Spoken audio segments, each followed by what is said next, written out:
Welcome everyone to our inaugural talk with a new project, a new conversation series emerging from the Advanced Research Consortium and today 18th Connect.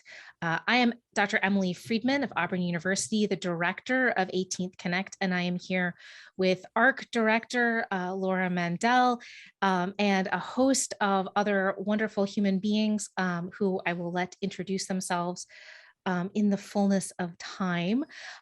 We are here to have a free-flowing conversation, a book talk that isn't your normal PowerPoint presentation. And of course, it's fitting because we're not talking about a book, but we're talking about a digital project that's now available through ARC and 18th Connect. So today we're talking about the Stainforth Library of Women's Writing, which is led by Kirstyn Leuner and Deborah Hollis, along with a team of amazing humans. So I will pass it off to Kirstyn to get the introductions and credit where credit is due started. Hi, Kirstyn, thanks for coming. Hi, Emily. Thank you so much for having all of us and Laura and Elizabeth and Lauren Lieb. We are so delighted to be here. I am an assistant professor of English at Santa Clara University and director of the project. And my longtime, forever co-editor, Deborah Hollis, is here with me. So I've introduced myself. I'm going to pass the mic to Debbie to introduce herself, and then Debbie pass the mic to the next person. Hello, everyone. Nice to meet you. I'm Deborah Hollis. Debbie is fine. I'm an associate professor at the University of Colorado Boulder Libraries in the Rare and Distinctive Collections. Well, I would have said department, but we're a team now. So we are undergoing reorganization and reimagining ourselves and seeking new identities, which is fitting for today's topic of this recovery project. And so I've been very lucky to have worked all this time with Kirstyn and my colleague Susan Guin-Chipman and Chad. And with that, I'm going to bounce it to Chad first, who can then introduce Susan as well. Hello, my name is Chad Marks, and I'm the president of Infortrex, which is a small company in Longmont, Colorado. We provide software engineering and IT consultancy services. And I've been involved with the Stainforth project since the spring of 2015. I've been providing technical and software engineering services for the project. And Susan. Okay, hi. Hi, everyone. It's really nice to meet you. I'm Dr. Susan Guin-Chipman, and I'm also with Rare and Distinctive Collections. I'm a curator, and I can't get used to calling us a team either. It still feels like a department. So here we are. It's really nice to meet you. Yeah, and we'll round out the introductions by pointing to the team here at 18th Connect and ARC. So Laura, if you want to get us started, and we'll go through to Lauren and Elizabeth. Yes, hello, I'm Laura Mandel, director of ARC, and ARC is an infrastructure that serves 18th Connect, Nines, Mason Medieval, and ModNets. Lauren Liba is our project manager. Lauren. Yes, I am the project manager for ARC, and I don't really have too much of an introduction other than that. Elizabeth. You're Yes. awesome. You make the trains run on time. And finally, we have Elizabeth Brissy here at Auburn with me. Hi, I'm Elizabeth Brissy. I'm a project manager here at 18th Connect, and I also sort of help make sure things happen on time. I also do some social media work for 18th Connect, so our Facebook presence and some of our Twitter presence, I do that as well. And I do some outreach work at conferences. So we were at Ben Burney a couple of years ago for 18th Connect. I'm also a graduate teaching assistant here at Auburn and a PhD candidate. Thanks, Elizabeth. So this is ARC meets Stainforth, and it's going to be a conversation from here on out. And I'll get the ball rolling by asking the team if you can give us a little bit of an overview. What are people going to see when they visit stainforth.scu.edu and start poking around? I'll kick us off, and then I'll bounce to others who can help sort of enrich my description. But just to start us off, so the Stainforth Library of Women's Writing is a digital humanities project that began around 2012, conceived in 2012, really got off the ground in 2013, so it's almost a decade old. And it aims to recover and share knowledge about Frances Stainforth's private library, which was, we have found, the largest private library of women's writing in English that was collected in the 19th century. And the heart of this project is our TEI encoded, browsable and searchable digital edition of Frances Stainforth's enormous library catalog, which is almost 750 pages long. His library held nearly 8,000 volumes of women's writing, and it's largest, and it has thousands of names of women writers in it. So that's the heart of the project. And then surrounding that heart, sort of the arteries of it, I guess, are we have also mapped the locations of Stainforth's books where they are today. We've found almost 400 of them. We have biographical and historical studies of Stainforth and his library. We have teaching materials that we offer. We have a blog that contains a cornucopia of posts on everything from student writing to geeking out on research methodologies. And we also have a list of related projects that we think are really important sister projects to sort of connect with the work that we're doing, because together we sort of are informing the discipline of women's book history. So until we started our scholarship on Stainforth, he really was known mostly as a stamp collector. And Susan Guin-Chipman is our historian on Frances Stainforth. But I'll say that our initial recoveries of his biography really are an avenue and a gateway to recovering, and his library. They're an avenue and a gateway to recovering the women and the books that were within the library itself. So many of these women and so many of these books are lesser known, and they're very hard to research, which is one of the biggest lessons we've learned in this project. So our work is really creating records of them to make available to the public, which is really like one more thread that future scholars and students can use to discover and publish more about them. I want to ask if Chad or Debbie or Susan wants to jump in and talk about your sort of understanding of or introduction to the project. So we all met Kirstyn when she was a doctoral candidate in the Department of English at CU Boulder. And the libraries, purchased Stainforth's catalog as a collection development tool. So CU Boulder has a Women Poets of the Romantic Period collection, British women poets. And in the dealer catalogs that Susan and my colleagues and I would review, we would always noticed that Stainforth sometimes would be cited by the book dealers as an authoritative source. And then one day our colleague, Chris Levine, walked in and said, she was waving a dealer catalog and she said, Stainforth's catalog is for sale. And so we jumped on it. It was a magical moment. And when it arrived, we then used it. We supplemented it along with Robin Jackson's bibliography of romantic poetry. So we used it as a collection development tool. So that's how the catalog came to us and why it came to us, because we already had the special subject collection. And we had it for maybe almost a decade. I can't quite remember, before Kirstyn came and planted herself in the reading room and was doing a lot of scholarly research for her dissertation.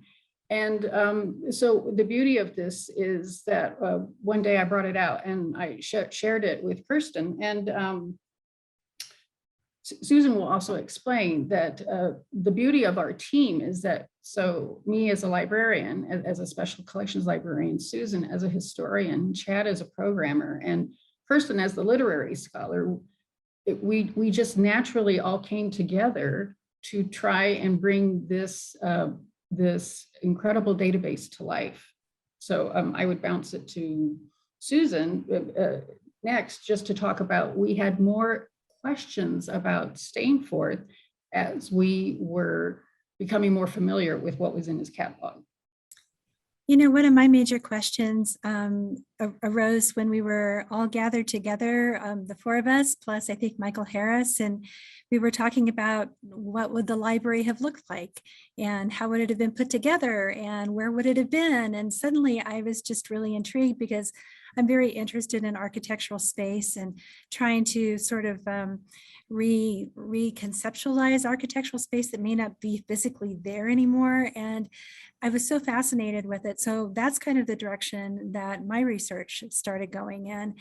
And it's been fascinating. I was supported by the Center for Humanities and the Arts with a couple of different stays in London, spent some time at the British Library, digging as much as I could there at the London Metropolitan Archives, and you know, was able to find some plans of the church as it was back in the 19th century. And so it's been really interesting. It's, you know, my hat's off to all of you who've been doing the really hard search and hard research on trying to recover the women. And it's a challenge. And, you know, I've been having fun with this challenge as well. So, Chad? Yeah, so in my opinion, one of the great features about the Stainforth website is its search capability. This search feature is very comprehensive and powerful. It's probably more powerful than a lot of comparable search engines you'll find on other websites. Not only can you search for keywords and say whether you want to match all the words or just any of the words, but you can also exclude terms when you're searching. You can narrow down your search to specific parts of the catalog, even down to specific page ranges. And then beyond that, you can narrow it down to different years, different formats of the books, and so forth. So that's a really powerful tool for researchers and scholars looking to find information in the Stainforth catalog. And then a fun feature on the website is the shelf mark representation. The shelf marks are a notation that Stainforth used in his catalog, where he had a letter and a number designation for his entries in the catalog. And we believe that they were shelf marks. We don't know for sure whether that's the case. But one thing that we did when we had all the data in the database was we were able to map out sort of a chart of where all the titles would have fallen with specific shelf mark designations. And so there's a page on the website that shows the count of how many titles have specific shelf marks. And when you look at the chart, you'll see there's actually gaps. And so some theories are, for example, that it might be windows or doors where there were shelves above the window or door, something like that. Some sort of physical arrangement, but there's other theories as well. So that's one of the fun parts of going out to the Stainforth website and exploring some of the data that's out there. Chad is the only one of us who has not yet given up on the quest to understand exactly why Stainforth's books have the shelf marks in the order that they do. I have just quit. There are other things that I need to think about, but Chad has really stayed the course and he's gonna puzzle this one out. I'm convinced. It's a fun thing to think about. And that's one of the advantages of having all the data in a relational database, is that we can do these sorts of analyses and queries and say, what if, and do that kind of exploration. Yes, yes. I mean, the one thing I admire so much about this project, and I've written about it in the digital companion to the Companion to Digital Humanities second edition. These women are lost, a lot of them otherwise. And, you know, the sort of arguments for why women writers are lost, which Roger Lonsdale worked on a lot in the 18th century, is, well, there weren't many, it was technological. They didn't print many editions of their work. They didn't, they were small print runs, et cetera, et cetera. And of course, bombing of the British Museum at that time during World War II, where the collections were housed, some of the collections were housed. And what your team has done, which we think is so remarkable, is to use TEI as well as the relational database. The relational database giving you all that robustness for search and other kinds of things. But the TEI encoding, I'm not sure whether people realize how important it is. But I have to tell you, one of the most illustrious major DH projects that originated in the first DH center in this country, the Institute for Advanced Technology and the Humanities at the University of Virginia, the Rossetti archive, which is not TEI encoded, is now not hostable.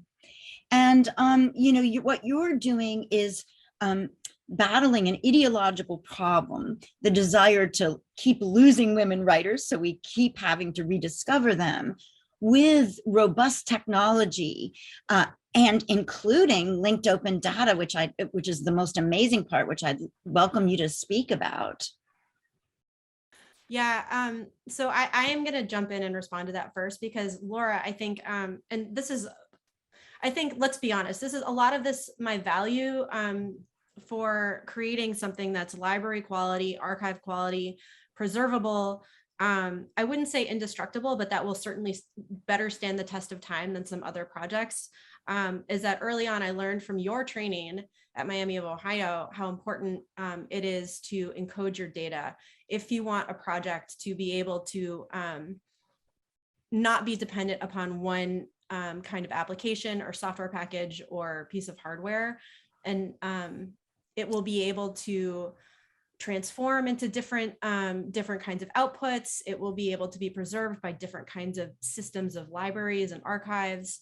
And certainly it supports a lot of, I would say, querying with something like Xquery you can use in order to understand what's in there. So I've really taken that to heart, and it's proven time and time again to me personally that we've made the right decision. There was one heart-stopping moment when I got an email from one of the folks in our IT department saying that our server was down and our project was in the process of being peer reviewed. And I think Emily responded to this social media post, but I was like, and I'm not scared, because everything we've done is encoded. And it's, it's all in that one file. We've also made the schema available for download. So we haven't really lost anything, but the exterior, which needs work anyway, but that's another topic for discussion. So I'm really, time and time again, when people ask me if it was worth the trouble and the labor and the hours that it took to do that, absolutely, yes, 100%. And I'll also say that one of your questions was, at one point in the process, did we know that we wanted to prepare our material for peer review with 18th Connect? And these two things are linked for me inextricably. So from the very first meetings, when we were planning out our vision for the long future of our project, the 750-page manuscript that we were gonna encode and digitize and make available, when all we had in front of us was the book. I had said out loud, I was like, we're gonna get it peer reviewed by 9th or 18th Connect. And this was in 2012 or 2013. And what that really what I think that's produced in a number of ways is it reflects the value system of 18th Connect, which is to provide access, right? So the project and all of its data is contextualized in a body of other projects that inform our data, and our data can inform their data. And these are projects that I have great respect for, like every digital edition that's in Romantic Circles, electronic editions, right? Orlando, which is really the project that one of the projects that I look up to the most. Women Writers Online, I know, is not an 18th Connect, but it's another one of those very, a project that, you know, values its archive quality, scholarly quality, structured data very deeply. And the sort of the ability and the value system for access, for context among projects. And I also have always loved that 18th Connect strives to create greater access to things that are behind subscription paywalls through Typewrite. So, you know, by TEI encoding our project and creating this peer-reviewed structured data set, we've not only gained context from these other projects, we're providing context to other projects, but we're sort of, you know, I think, really broadening the number of book history data-driven resources in our field to attract other scholars. Yes. And one of the things that we always used to say, it's a little bit of stealth feminism. If you build something and you added linked open data identifiers, which means that your data set is interoperable with, I mean, in 18th Connect, but also in just machine searches, interoperable with Orlando and with Women Writers Project, and keeps these women's names alive in the digital world. And the stealth feminism part is that our best linked open data identifiers are from Stainforth. And, you know, Lauren has turned to our programmer a million times and said, we just need to take these into our data set in an automated way. And then we will have, be able to use the URIs that you minted, be able to, you know, spend it forward. When more machine readable data is available that's about women, more women are going to come back and search returns. So this is what we're very excited about. I don't know if you want to say more about that, Lauren, your project with links, or. Oh, I would just like to add that, as Laura said, Stainforth's URIs for all of these women are incredibly valuable throughout all of ARC's catalog. It allows us to make these projects interoperable, and it also allows us to enhance sort of the projects that have come before linked open data was as prevalent as it is now. So as I'm taking the Stainforth data into ARC, I'm able to go out and fill out our records for these other women writers who maybe appeared in something like the Orlando Project, or in, you know, any of our previous projects. And now we have these connections made between them, which is just fantastic. I wonder if, Chad, do you want to talk a little bit about how you helped develop the RDF that accomplishes that? Because that, you know, I want to make it clear, Chad is the mastermind behind that. I didn't have the skills to generate it. So if you want to talk about how you and Lauren are hatching this, and I also understand that the RDF you came up with was maybe more than what was asked of you, and is sort of innovating in this area. Yeah, I can speak to that. Just so everybody knows what RDF is, who's watching. So the Stainforth project stands alone, as do all projects that are peer reviewed by 18th Connect, but we index them. And then you can search them all at the same time on the 18th Connect site. And the RDF is the metadata we need from the projects, but apparently what we got from Stainforth was well above and beyond the call of duty. So please do speak, Chad. Well, I was just going to say that RDF, as is being used by 18th Connect, is an XML grammar. And as with most XML grammars, there is some flexibility as to how you implement it, as far as how you encode the data, whether it's a tag or whether it's an attribute, the order of the tags in the document, and also what level of detail that you go into. So We were given a specification for 18th Connect as far as what data they need to import it into their database and connect the two projects together. But in my research of RDF, I found out there were some additional tags that others researchers may find useful. And so I did go a little bit above and beyond what was required for the project to add in some additional tags, some additional comments, some other data that we have in our database that might be useful for scholars looking at the Stainforth data. Yes, and I will add to that that working with the Stainforth's very rich metadata has sort of encouraged ARC to take our initial RDF schema and sort of improve it specifically to allow for these URIs. So this has been a really beneficial relationship for us as well. Yes. And, that's the way all of the ARC projects, but 18th Connect in particular, grow is from the bottom. A project comes in that's excellent and we adjust, another one comes, but Stainforth really stands out as one of the most excellent. Lauren, you were really, really thrilled with the book hunt feature. Yes. So I have spent quite a bit of time in archives and the Folger and in Oxford. And so when I saw the book hunt page, I was just absolutely enchanted.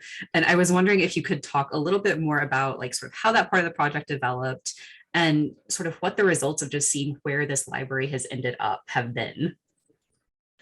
Yeah, I would be delighted to talk about the book hunt. And to begin talking about the book hunt, I have to first credit Michael Harris.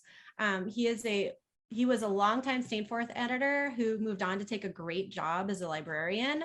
And he was one of our earliest project team members who helped us transcribe the manuscript back into Google Sheets, which was a lifetime ago, it feels like. But during the transcription process, he was the first person to find a Stainforth book plate. And we all kind of lost our minds at how cool this was. And we confirmed it by finding others that were verified entries in the catalog. He showed us that the book plate, it has this, it says non-deficit altair on it. And we looked up what that meant and what it might refer to. And, just sort of captured our imagination as a really fun side project. And he said, what if we map them? And so, we were like, yes, please do. Don't stop ever. Just do it. And so off he went.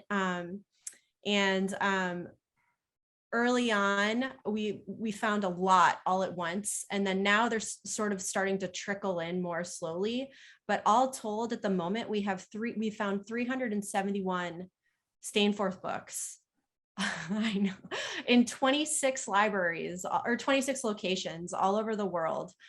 Most of them are at the British Library. So if you go to our book hunt page, it's really easy to find on the website. There's a whole page dedicated to it. If you go to the book hunt page, it shows you a map of where the books are. And if you click on the location, it actually takes you to bib records for what books are in that location. So you can geek out on that.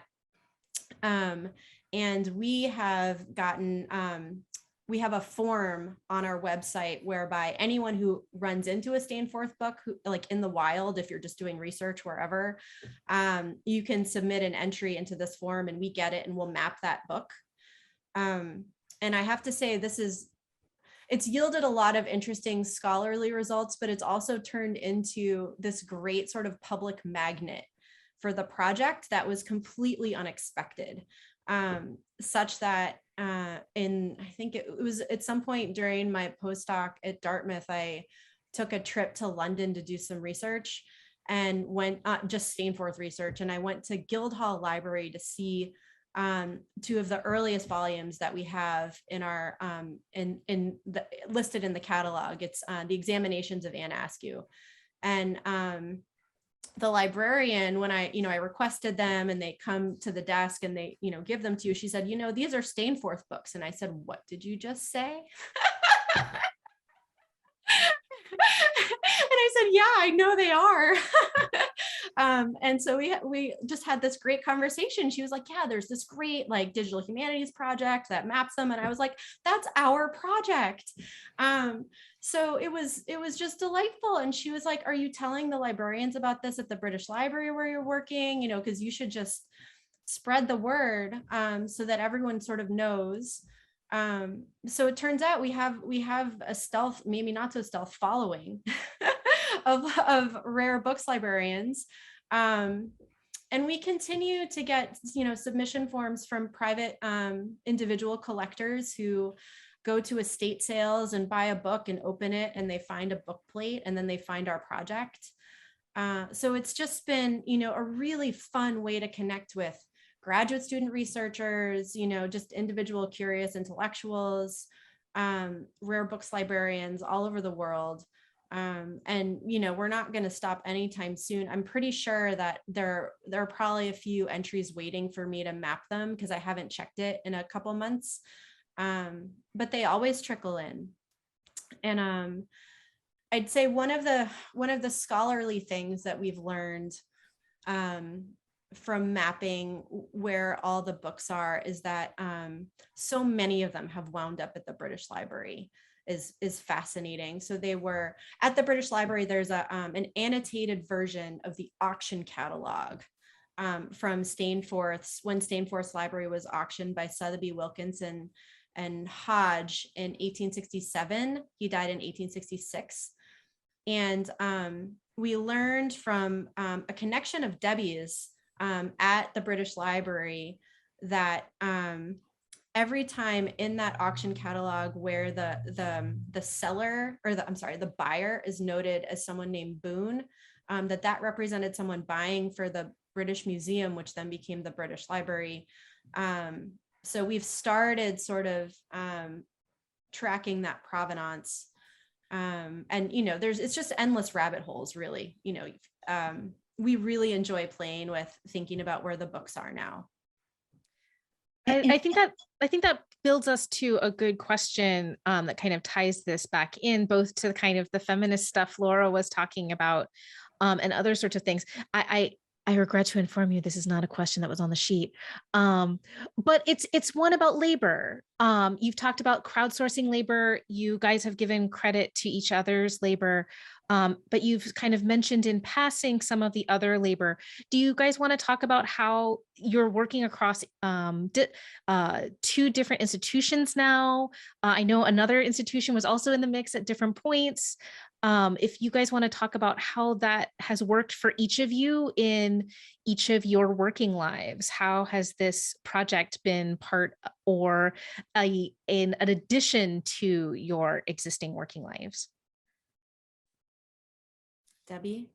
So I'll just briefly start in that we began, I want to say we asked our student assistants early on if anybody was interested, but we started applying for grants, small grants on the CU Boulder campus. And I'm looking at my notes that are all spread out here. And of course, I can't find the number straight away, which I had sent to Kirstyn, but 3 different grants from CU Boulder really are the foundation of being able to hire and pay graduate students and undergraduate students, because we weren't really going to exploit any of our colleagues. And then when Kirstyn went to Dartmouth, I want to say you were able to secure some funding, and then at Santa Clara, you've been able to secure funding for a student assistant. And Susan had mentioned receiving, I believe, some a travel grant to be able to do the research. But to your point, the labor, this has been a labor of love. And have we had the kind of, Chad can testify to the fact that he's done Herculean work on a project with very modest funding, I'll put it that way. And so the funding that we secured was for the programming and to be able to hire student assistants to do the transcription. And what am I forgetting, Kirstyn? I think, I think you really laid the groundwork for, our principles were number one, we wouldn't accept free student labor ever. And we also wanted them to know that what they're building are technical skills that are hireable on the job market, that these are things that they should put on their CV. And, I don't really consider this stealth feminism. I think it's just pretty straightforward. But I also think that to echo what Debbie said, one of the things I'm most proud of our project is that we've only had one modest sized grant in 2013, we got a $47,000 grant from CU Boulder that was a faculty seed grant for our project. And in addition to that, we've only had about $10,000 other dollars in grant funding in very small amounts between CU Boulder and SCU. But I will also say that my postdoc at Dartmouth really was a huge privilege in that I didn't have a lot of teaching duties, so I could pour almost all of my time into working with Chad and our assistants and Deborah into building our database and our editorial interface and our public interface to like get this project off the ground in 3 years.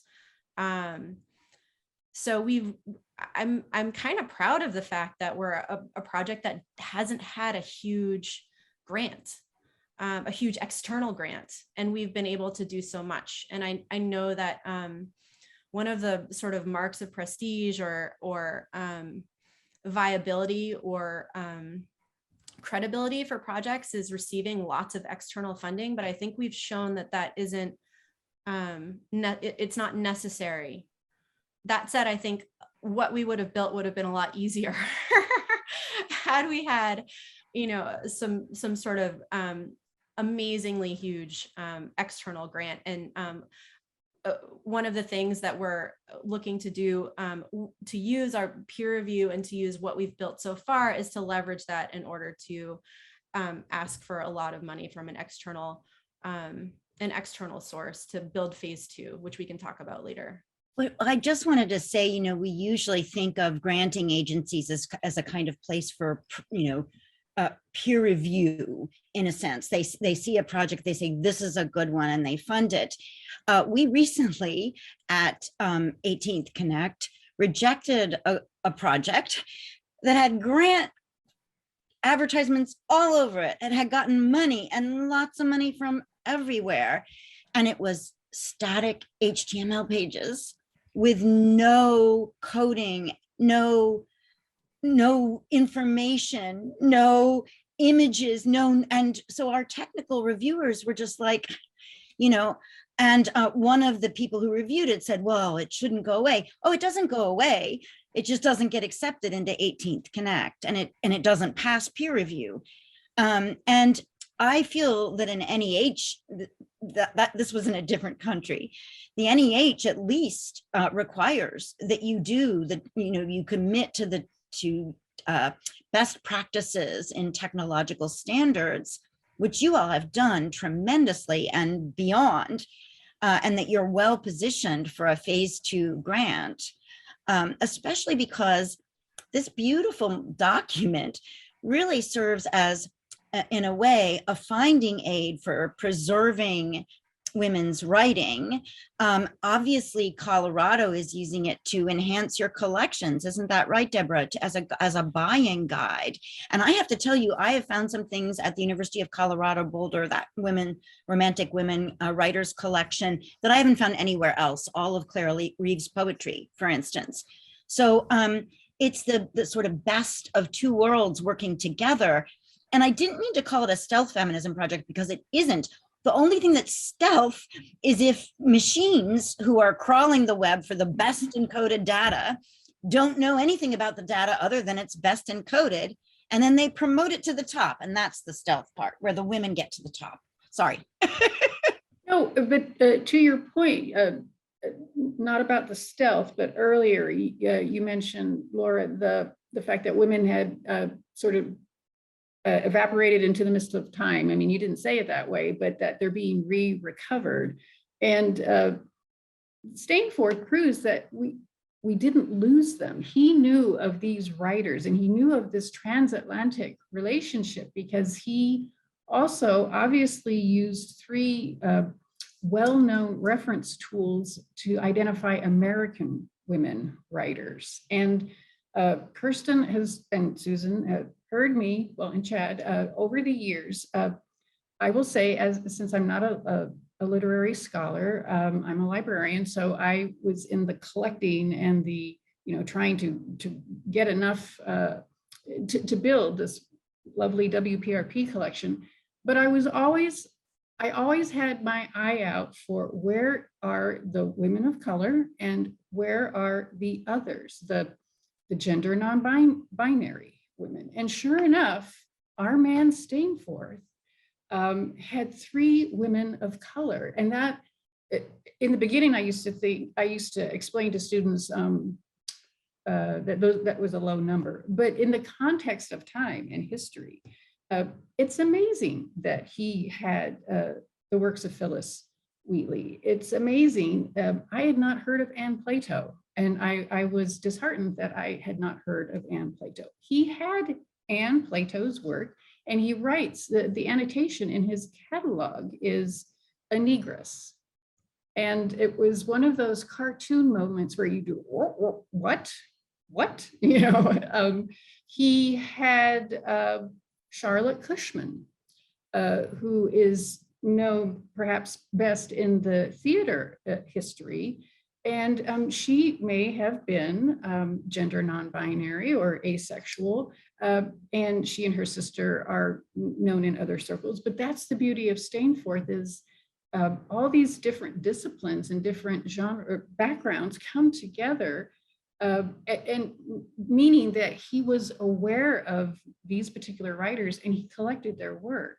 And he also collected Ada Menken, who was also a performing artist. And so those are the few little nuggets that then I show to students in different classes when they come to our reading room, to point out that we say that they are under-recognized. It's just the way higher education, it's the way our education system has focused on, has cemented a canon when it didn't have to be that way. And here are all these other women writers that are up for research and really inspire emerging undergraduate scholars to identify and dive in and really come to know their work or try and find out more about the writer. So he's serving us on so many levels. And I have to say,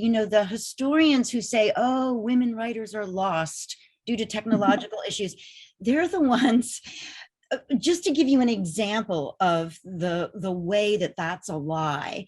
Alexander Dice publishes women poets, I think it's called, in 1825. And he opens by saying they're lost, nobody knows about them anymore. And at the time, 1825, Felicia Hemans, who's in that collection, is making more money than Byron selling her poetry. She's not lost. She isn't even gone yet. She's popular. People are playing music to her poems at night all over, including in the United States. So yeah, the men are really quick usually to give up or to actively lose the women poets. And Stainforth is an exception, which is why I was going to say to Susan, I can just see this 3D project reproducing that collection space, which would be so amazing. Chad could follow out his theories about windows and such, and that would be an amazing grant proposal, to recreate that space. Because it is, this man clearly wanted to, or himself just recognize people that were claimed, that were thrown into oblivion through certain claims, like, they're oh, there aren't many women, they're no good, don't pay attention to them. They're already, lost, even when they're very popular. Yeah, I was going to add one thing that I've discovered from researching his books in the British Library is that you can find within them and within his scrapbooks messages that he's saved from women whose works he either wants to collect or who he's collected. And they describe how exciting it is to them that someone is collecting a huge library of women's writing and how more people should know about it. And so, there are all these traces that are there that are willfully ignored, I think, by historians and by bibliographers who don't want to acknowledge the extent of feminist book history. I want to ask Susan to talk about the project that she's working on, Laura, that almost, like replicates your idea. She's doing it in a manner. So it's a kind of a simple Omeka exhibit, and there's nothing currently terribly fancy about it.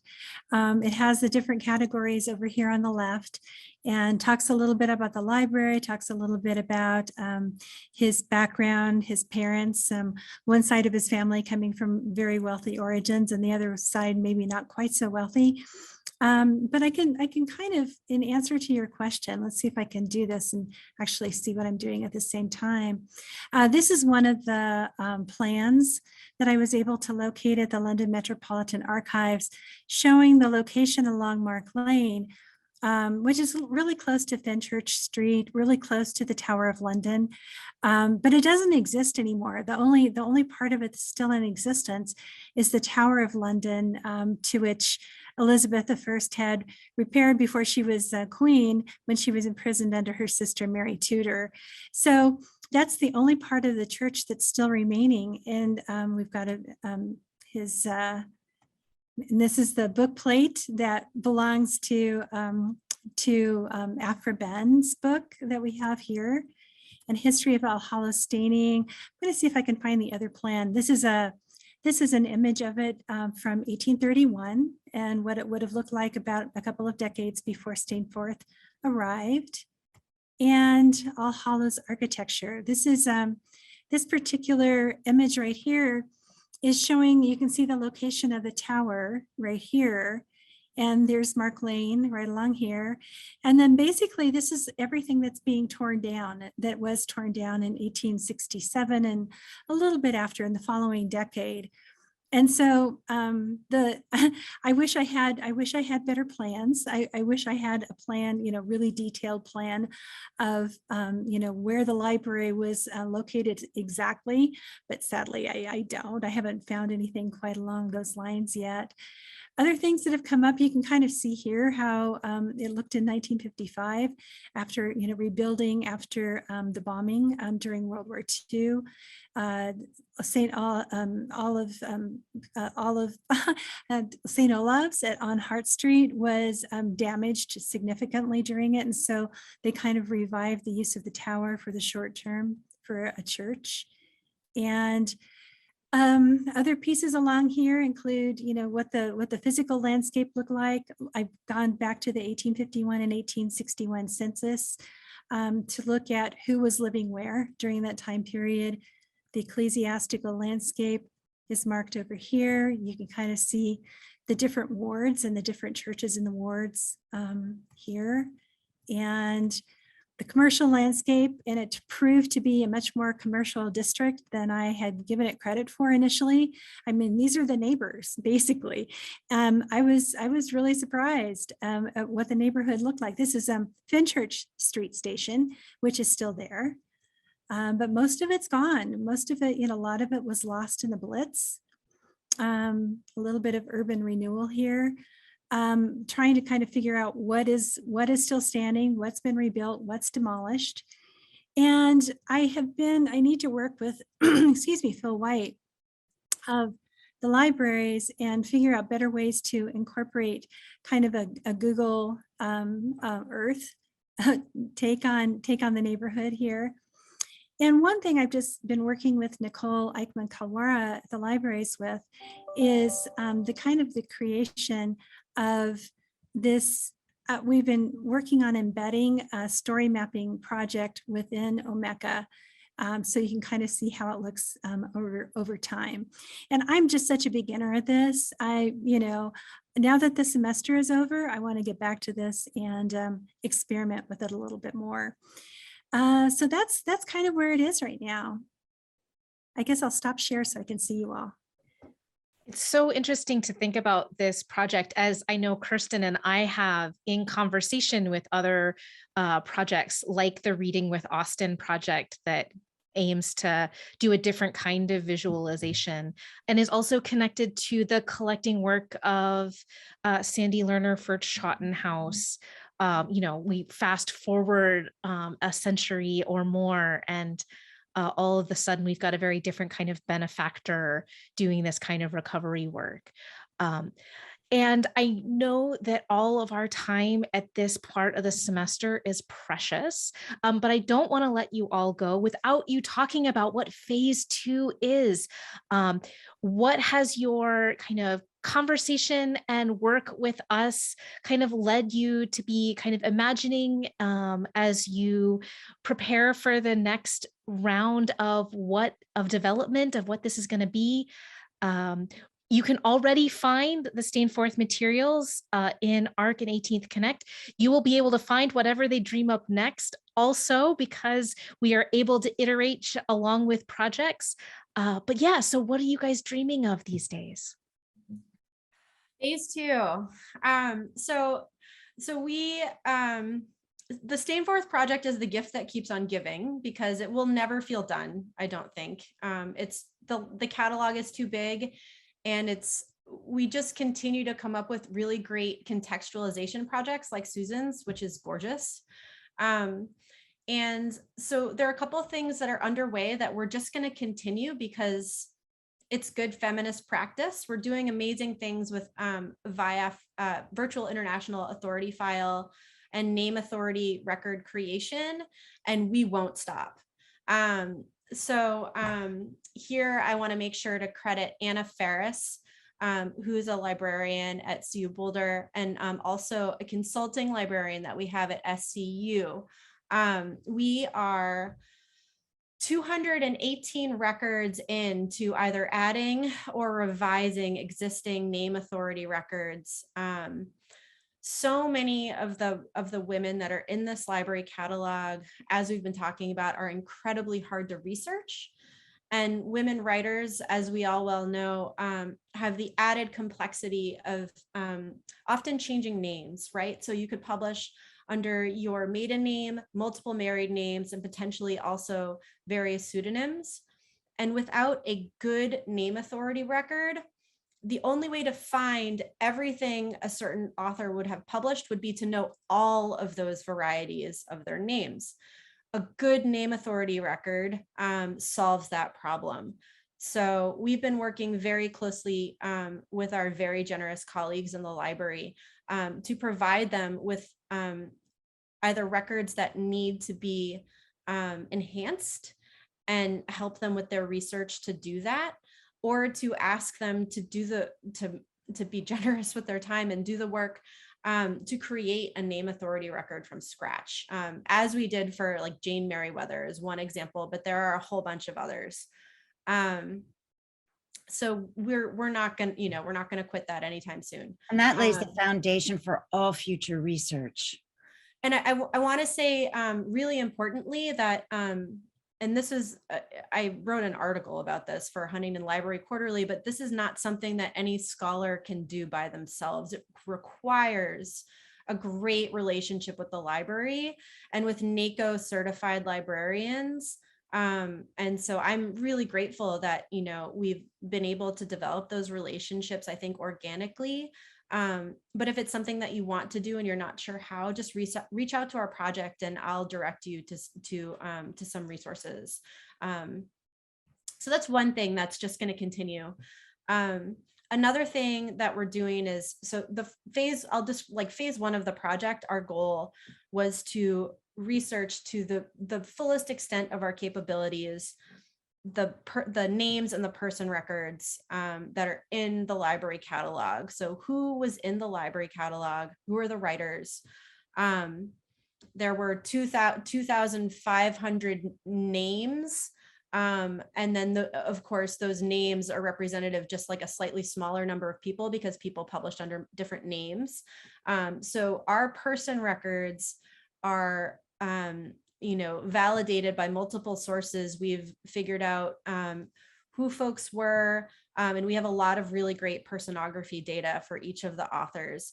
We've researched that to the best of our capabilities, and only just over half of the person records that we made were fully researchable, right? That's the extent to which women writers are difficult to research. But you have to stop at some point, right? We couldn't continue to do this forever. So we sort of are opening the door and inviting others to help us while we move on to creating the same kind of authority records for titles that we've created for names. So that's phase 2. And a project that I really love that does this really well is the Women's Print History Project. They have gorgeous title records, and we're sort of using them as inspiration for building out and collecting data on our titles. But it's sort of in its infancy. We're just in beginning stages, and we're going to move that forward. And we also have a research assistant right now doing part of that work, and her name is Catherine Schaefer, and she's fantastic. And she is gathering open, so links to digital editions of the titles that are open and available, that are in the catalog, so that one day when you are in the catalog and you click on an entry, you'll be able to actually go see that thing, see that text, either in Google Books or another kind of really great digital edition, ideally an encoded digital edition that's available on the web. And I want to sort of pass the mic to Debbie. Do you want to talk about future plans or what your hopes are? Well, I would love to be able to somehow do a social network analysis, but we're very far away from that. Right now, Kirstyn covered it beautifully. I still go down the rabbit holes and go back to some of the short person records because, as we know, libraries are constantly cataloging, and even though we might not have found something, a record for someone, or a NACO record or a VIAF record 2 years ago, it could be that someone has produced one, or I come across a new source and I add some information. And our colleague, Chris Long, also in metadata, they're exploring Wikidata. And so that is an open source approach. And to those who may not have the expertise of a NACO trained, librarian available to them. But the Wikidata is also fascinating because that in those records, you'll get the familial connection, which standard library bibliographic records don't track. So we're really benefiting from all of these wonderful developments that are going on that make these writers available freely to anyone in any discipline or at any schools that that don't have access to the budgets that some of the larger R1 research libraries have.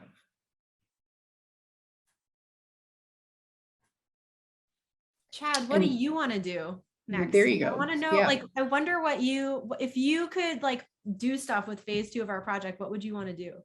Well, as you know, one little side project that I've been working on for a little while now is taking some of the data from the Sotheby's auction catalog from when Stainforth, when his collection was auctioned off. We have access to that data.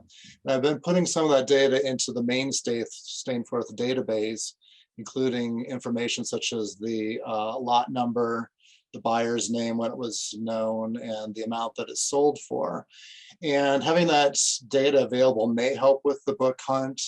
But even if it doesn't, it's interesting to have it as part of the Stainforth data that we're exposing to the public, just because it's part of the complete story of the Stainforth catalog.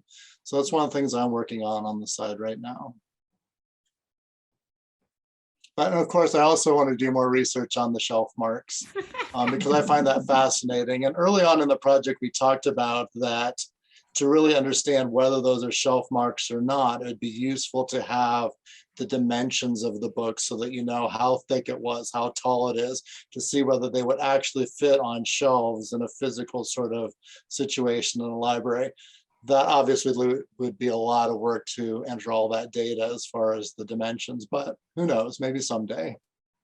That's the great thing about a state-of-the-art digital project is you can evolve, and you can evolve from contributions from researchers as well. I know the directors of the Women Writers Project and of Orlando are rooting for Stainforth and loving it and hoping to collaborate on future things. So the future looks bright for y'all. Yep. Yeah, and we're hoping that this putting this public conversation out and sharing it with folks hopefully leads to some new and unexpected matchmaking opportunities between curious researchers who might want to do that kind of work. We're all, as you say, better together.